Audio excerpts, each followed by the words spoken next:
I bless the Lord for this opportunity to serve him. And I'm sincerely grateful that our senior pastor is back. Please call him. Call him.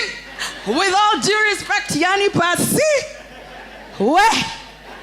Hey, priest. Hey, wacha tu nikwe tu deputy. Hiyo kazi ingine. Oh, I needed to do that. For me. I'm truly deeply grateful for the opportunity to share God's word with us today. In my time with the Lord over the past few weeks, I have been studying the prophet Elijah. And his story appears in 1 Kings chapter 17 into 2 Kings chapter 2, verse 1 to 18. And while waiting on the Lord and in preparation for today, the following verses popped into my spirit. And I don't know who these verses are for, but we're basing whatever we will discuss about Prophet Elijah on this. Jeremiah 29, verse 11. And I choose to read it to us from the Message version.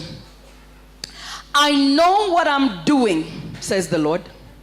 I have it all planned out. Plans to take care of you, not to abandon you. Plans to give you the future you hope for. That's how the Message version puts it. The English Standard Version says, for I know the plans I have for you, declares the Lord. Plans for welfare and not for evil, to give you a future and a hope. And as I was just continuing to wait on the Lord, I woke up one of the mornings, and after James and I don't know whether it was before or after we had finished praying, these words came into my spirit so strong, and I said, okay, Lord, I'll put it in there. Guide and speak to whomever it needs to speak to. John 10:10. The thief does not come, the modern English version says, except to steal and kill and destroy. I came that they may have life and that they may have it more abundantly. The Message Bible says a thief is only there to steal and kill and destroy. I came so they can have real and eternal life.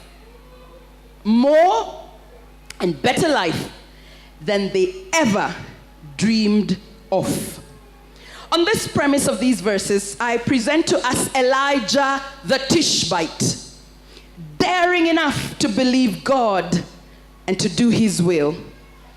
In CITAM this year, we are operating on the theme, Behold an Open Door. And today, I want to encourage us.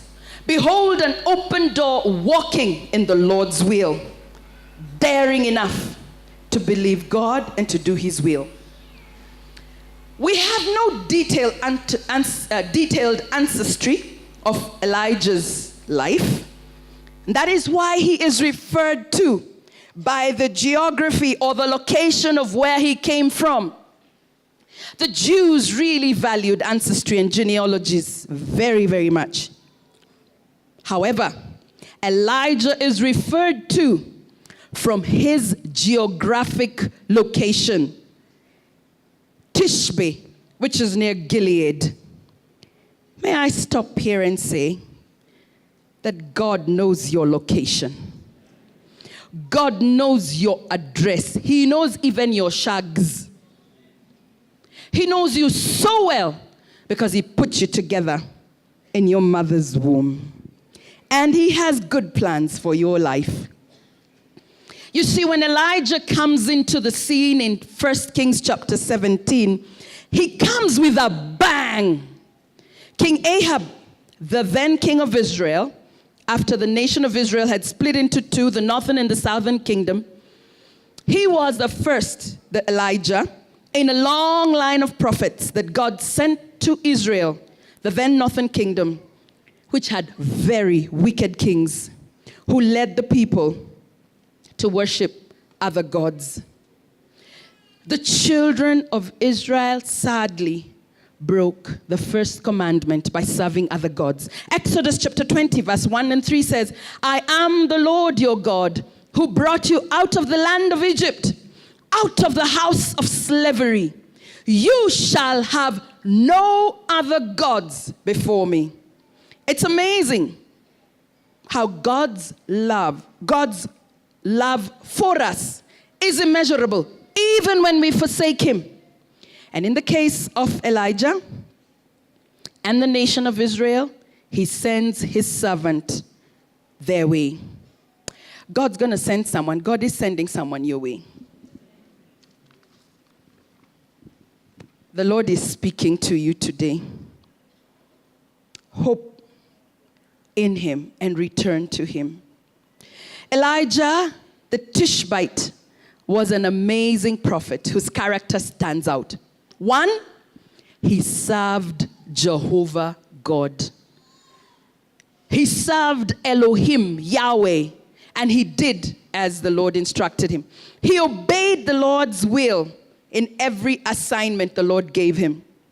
He served God. Secondly, he was a man of prayer. The book of James in the New Testament, chapter 5 and verse 17 says, Elijah was a man with a nature like ours. Yaani alikuwa na utu kama wetu. Amen. This is where you say, come on, pastor. Encourage me kidogo. And he prayed fervently that it might not rain. And for 3 years and 6 months, it did not rain on the earth.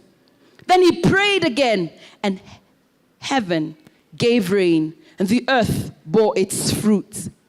Brothers and sisters, Elijah showered. Elijah drank. Elijah ate. He was a man like us. Elijah had weaknesses. We're going to see them in a little while. Elijah the Tishbite was so sold out to God to the point that he followed the word of God as was instructed. The following are the outstanding ways Elijah is highlighted. One, he pronounces to a king. He didn't go behind the scenes. He went to the king of Israel and he said, no rain. Two, now that because there's no rain, there's no food. So even him, he is hungry. So he goes by the Kerith Brook and he is fed by ravens, bread and meat. I tell you, when God feeds you, he chooses real good. Third, he was led to a widow at Zarephath to sustain him in the drought. Verse 8 to 16 of chapter 17 of 1 Kings. Then, God, who's so full of drama, allows this boy, the widow's son, to die.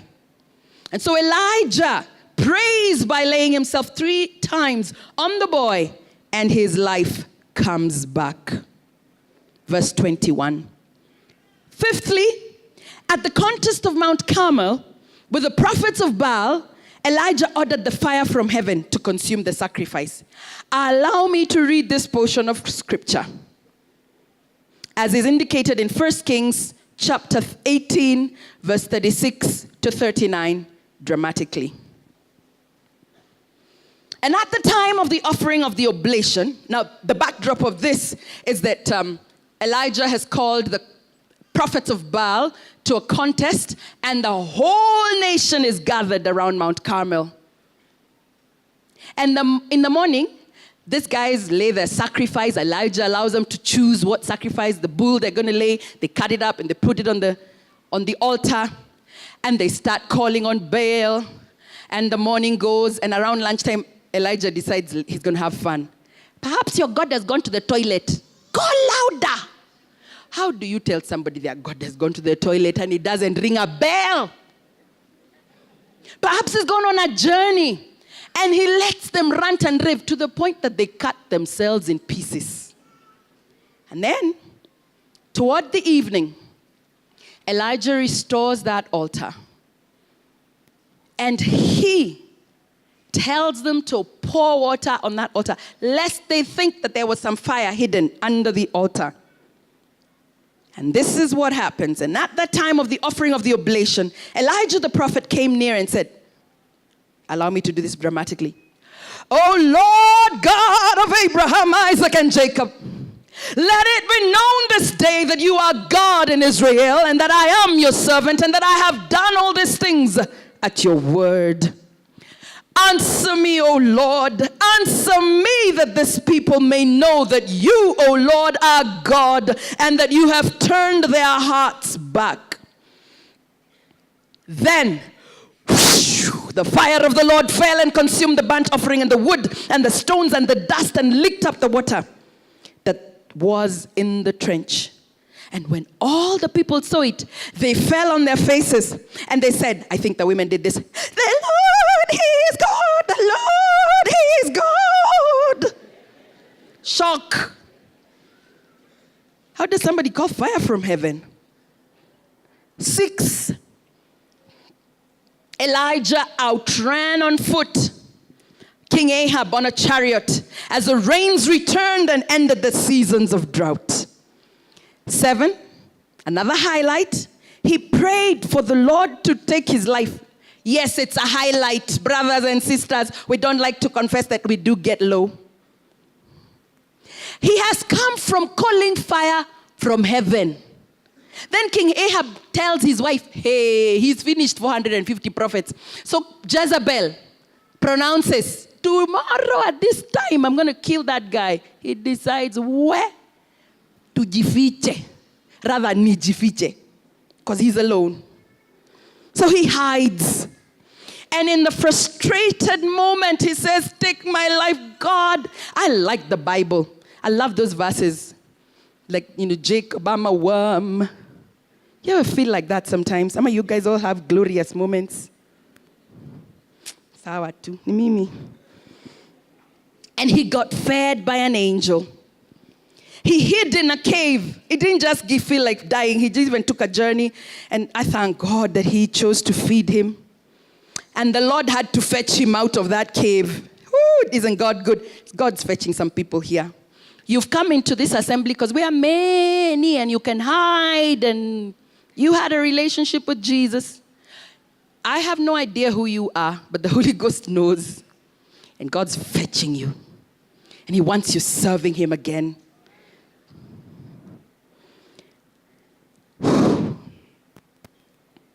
He felt he was the only one left in all Israel. And the Lord instructed him to stand before the mountain, him on the mountain, in verse 11. And the Lord was not in the windstorm where the rocks were torn loose. The Lord was not in the earthquake in verse 11. The Lord was not in the fire in verse 13. But in a gentle whisper, the voice said to him, what are you doing here? What are you doing here? The Lord has been saying that to some of you. You go to some place and the Lord says, what are you doing here? 8th, he called out fire from heaven. The second time. First one, it was the sacrifice. Now, the king sends 50 soldiers and a captain. Poor captain and his soldiers. These guys didn't discern what was going on. And Elijah has another fire party. They're consumed. Sorry, allow me to call them fire parties. This guy was full of fire in his life. 9, he calls fire out again a second time. And 51 soldiers are consumed and their captain. 10, another highlight, he parted the river Jordan. And he and Elijah had a mentor. Who are you mentoring? Whom are you walking with? They walked on dry ground in 2 Kings chapter 2 and verse 8. And the last one that I just was so fascinated about, he was taken up into heaven in a chariot of fire and horses of fire. Verse 11. How about that for God to this guy was a fiery guy. All this happened when King Ahab and his wife Jezebel were in rulership of Israel, and partly during King Ahaziah's reign. How does one hold on to the many promises of God like Elijah did, even in tough times, and when miracles are happening, and when you're walking through an open door? I propose to us 3 ways. 1, develop the discipline of hearing God's voice. Develop the discipline of hearing God's voice. 2, develop dependence and delight yourself and myself in the Lord. Develop dependence and delight yourself and myself in the Lord. And 3, develop a daring, discerning heart. I am also being ministered to as I minister to you, because I don't like to dare. I'm not a risk taker. I like comfort zones. That is why I'm very happy the senior pastor is back. Develop a daring and discerning heart. I read with us 2 Kings chapter 1, verse 1 to 17a. 2 Kings chapter 1, verse 1 to 17a.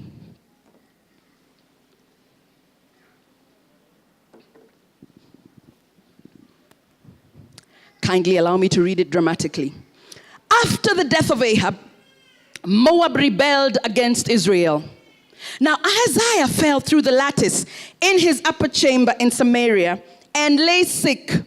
So he sent messengers telling them, go inquire of Beelzebub, the god of Ekron, whether I shall recover from this sickness. But the angel of the Lord said to Elijah the Tishbite, arise, go up to meet the messengers of the king of Samaria and say to them, is it because there is no God in Israel that you are going to inquire of Beelzebub, the god of Ekron? Now therefore, thus says the Lord, you shall not come down from the bed to which you have gone up, but you shall surely die. So Elijah went. The messengers returned to the king, and he said to them, why have you returned? And they said to him, there came a man to meet us, and he said to us, go back to the king who sent you, and say to him, thus says the Lord, is it because there is no God in Israel that you are sending to inquire of Beelzebub, the god of Ekron? King, therefore you shall not come down from the bed to which you have gone up, but you shall surely die. And he said to them, what kind of man was he who came to meet you and told you these things? And they answered him, he wore a garment of hair with a belt of leather about his waist.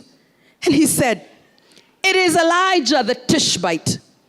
Then the king sent to him a captain of 50 men with his 50. And he went up to Elijah, this captain. And Elijah was sitting on the top of a hill, and he said to him, oh man of God, the king says, come down. But Elijah answered the captain of the 50, if I am a man of God, let fire come down from heaven and consume you and your 50. And whoosh, the fire came down from heaven and consumed him and his 50. Again, the king sent to him another captain of 50 men with his 50. And he answered and said to them, oh man of God. He said, this captain said to Elijah, this is the king's order. Come down quickly. But Elijah answered them, if I am a man of God, let fire come down from heaven and consume you and your 50. Whoosh! The fire of God came down from heaven and consumed him and his 50. Couldn't he have learned from the first one? Aish. Then the king sent, this king, it's what? He's on a suicide mission with his army. He sent a captain of a third 50 and his 50. And the third captain of the 50, note, went up and came and fell on his knees before Elijah and entreated, oh man of God, please let my life and the life of these 50 servants of yours be precious in your sight.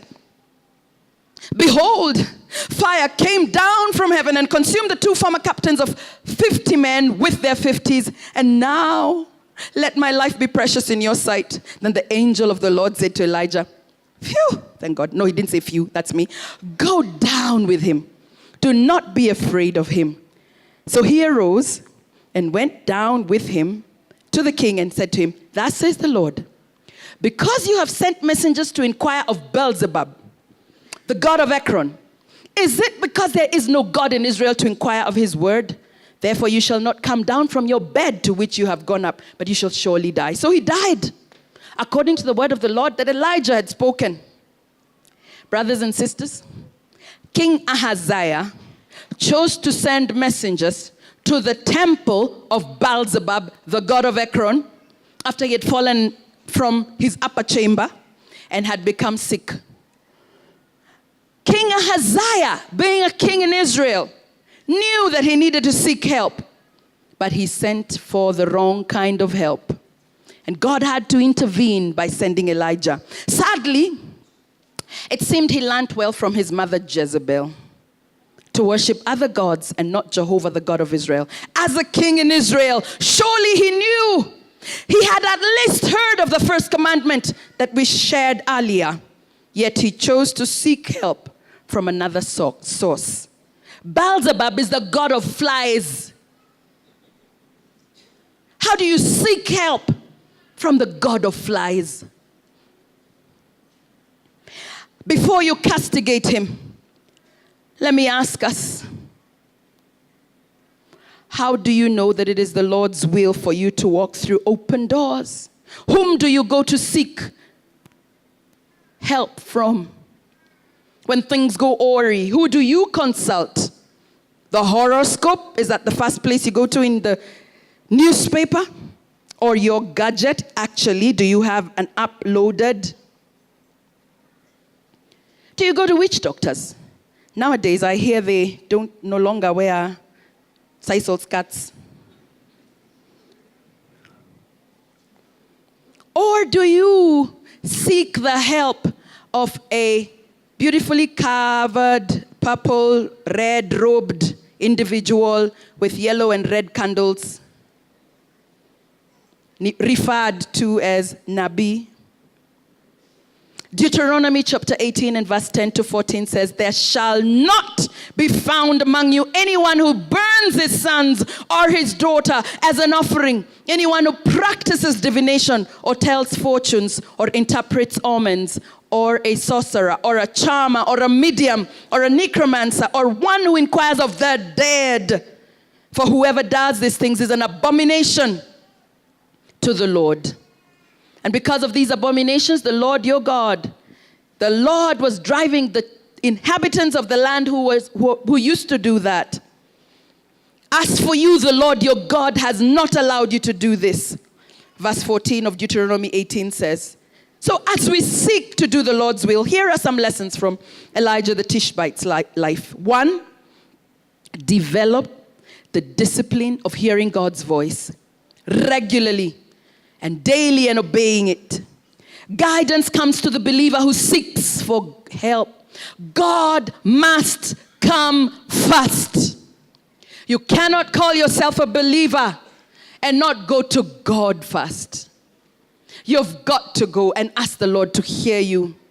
Guidance comes in various ways and in different ways. It may be through circumstances that you go through. It may be through illnesses. It may be through opportunities and advice from friends or caring, loving parents. Sometimes even through evaluations, performance contracts. Did I say something? Yes. Guidance comes through some of those stuff.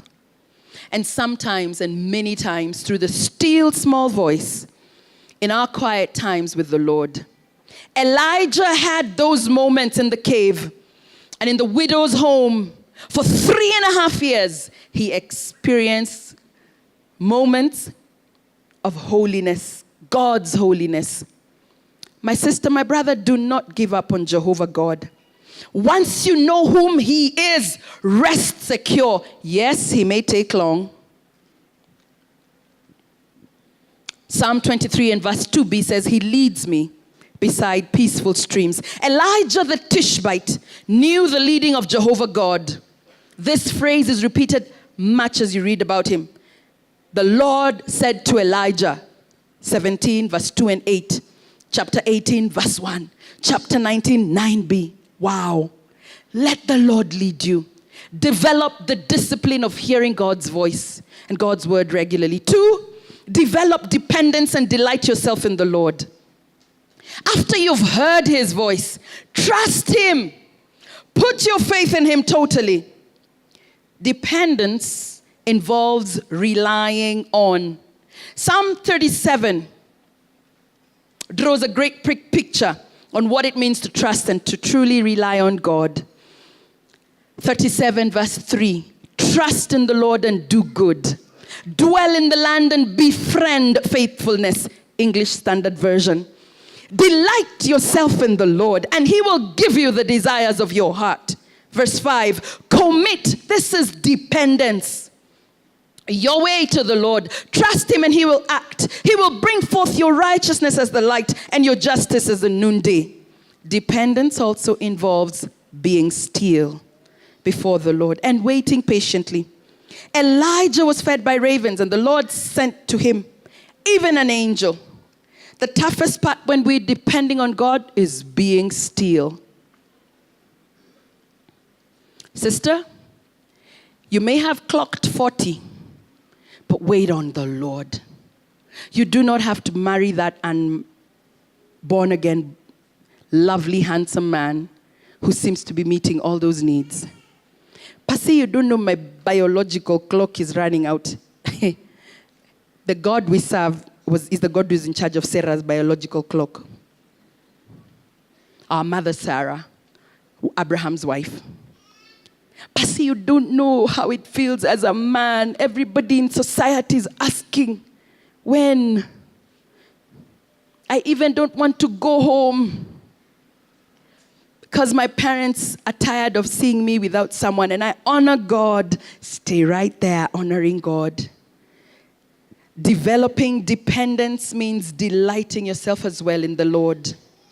Trust him, delight, commit, be still. And lastly, develop a daring, discerning heart. As much as I am so fascinated by Elijah, the fact that his guy was so daring scares me.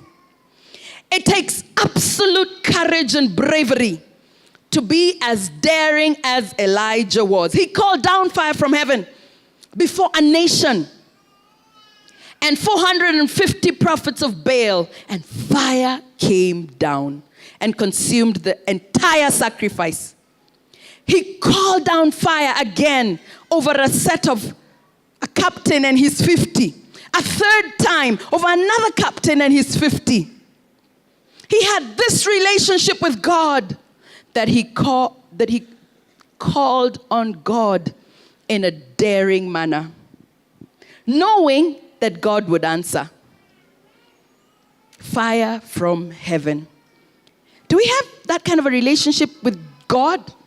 Or are we so timid? I was asking my husband this morning, I said, Han, is there any other character in the Bible who used to ask for fire from heaven? He said, hi. There's some James and the sons of thunder, but they didn't get to the point of asking for thunder and fire. Yeah, theologians. Yeah, this was a fire guy. And guess what? When his time is over, he's taken up in a chariot of fire and horses of fire. Woo! May I ask in closing, are you walking in the Lord's will for your life? Are you listening to him daily and depending totally on him? Has God allowed some deeply challenging circumstances in your life? And you feel like Elijah, as though the Lord has allowed you great victories and then abandoned you. You see, when James got sick in 2010, I used to lead miracle service in Valley Road. And I'd pray for people and they'd get well. Then I go home to a sick husband. It never used to add up. Then the Lord healed him from the nasal cancer. Then something else came up. It was not cancer, it was just a growth. And it's very easy to think, Lord, what are you up to?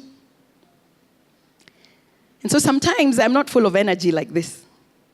Sometimes I sit beside my bed on my bedside rug and I tell the Lord, welcome.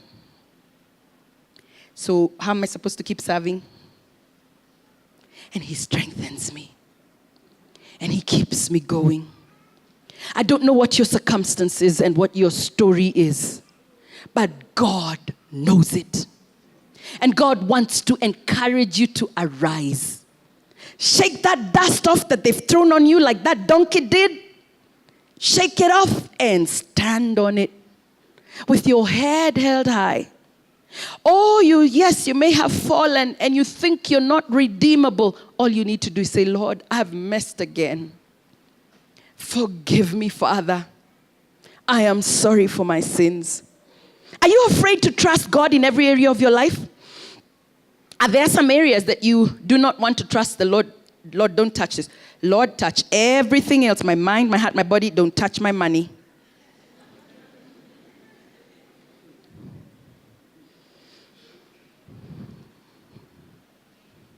God is so awesome.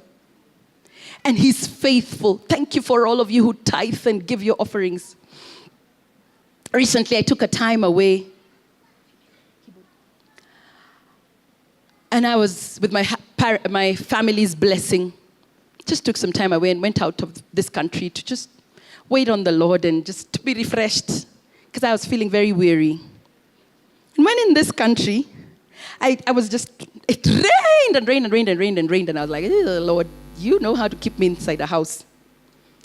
But I had not planned to go visiting. I just needed time with the Lord. But I ran out of airtime. And immediate response, call Brother B or Brother X. Na utatumiwa M-Pesa ya airtime. Because you see, we talk a lot on airtime and exhaust everything that CITAM blesses us with. And the Lord rebuked me. And he said, ask me first. I was kneeling there and I was like, sorry, Lord. I'm so sorry. And within the hour that I knelt and prayed, airtime was sent to me. Little thing like airtime, sisters and brothers. People I couldn't send a communication to, because in this country, to receive a call and to talk, you get charged a lot of money. This is not just for you, brothers and sisters. I'm asking all of us to develop the discipline of hearing God's voice, to develop dependence and to delight ourselves in the Lord, to develop a daring, discerning heart. You see, Jezebel taught her son, King Ahaziah, to go to wrong gods. That's why King Ahaziah sent the messengers on their way to Beelzebub. What are you teaching your children? Do they see you cry out to the Lord when things are good and when things are bad? I cannot take it for granted and take it easy that I had the privilege and the beautiful blessing of God-fearing parents. When things were really thick for me as a girl, I would go to my mom, and in her bedroom she had kneeling cushions, specifically for kneeling. She'd make us kneel. Here, Yabuda, kneel. And as a teenager, I thought my mom was weird. Why did she always make me kneel so we can sit? Now I'm a mother of teenagers and a young adult. And believe you me, when I say, girls, let's kneel, they look at me like, hush. I think, oh Lord, this is what I took my mother through. Teach them to seek Jehovah God, not the witch doctor, not the astronomy, whatever, astrologers, those ones. Not yoga. Yes, not yoga. Don't empty your brain. Demons will find access. Ask me, I go to the gym regularly and my gym friends are here, some of them. There's some moves I know. Whee! Lord God Almighty. This one, Munawacha too slowly. I don't say anything, I just walk out of the room. I started by sharing Jeremiah 29:11 and John 10:10. In the Message Bible version, it says, I know I am doing what I'm doing. That's what the Lord is saying. I have it all planned out. Yes, He has allowed that calamity and crisis in your life for a reason. His plans are to take care of you. Oh, Lord, how you do this, I don't know. Not to abandon you. Plans to give you the future you hope for. But I also read John 10:10. A thief is only there to steal, kill, and destroy. I came so they can have real and eternal life, more and better life than they ever dreamed of. God has good plans for your life, my brother. Don't give up, my sister. Don't give up on God. Please do not allow the thief, the accuser of the brethren, to steal your destiny. Let God direct every season of your life. Allow yourself to experience the miracle worker, the way maker, the promise keeper, the light of this world. He alone is God, and He alone makes a way. Some of you sisters grumble because that husband has been jobless for 3 months. Pray for him and teach your children to respect him in his jobless state. Allow me to rebuke you in love, sisters. Hey, Pastor, you don't know. I don't know. It is true, I don't know. But you loved that guy. And you said for better, for worse, in riches and in poverty, sickness and in health. Wait till something gongas you out of those things. You're like, Lord. But guess what? Elijah the Tishbite was a man like us. He had weaknesses. And he knew to tell God, it's over. So be real to the Lord.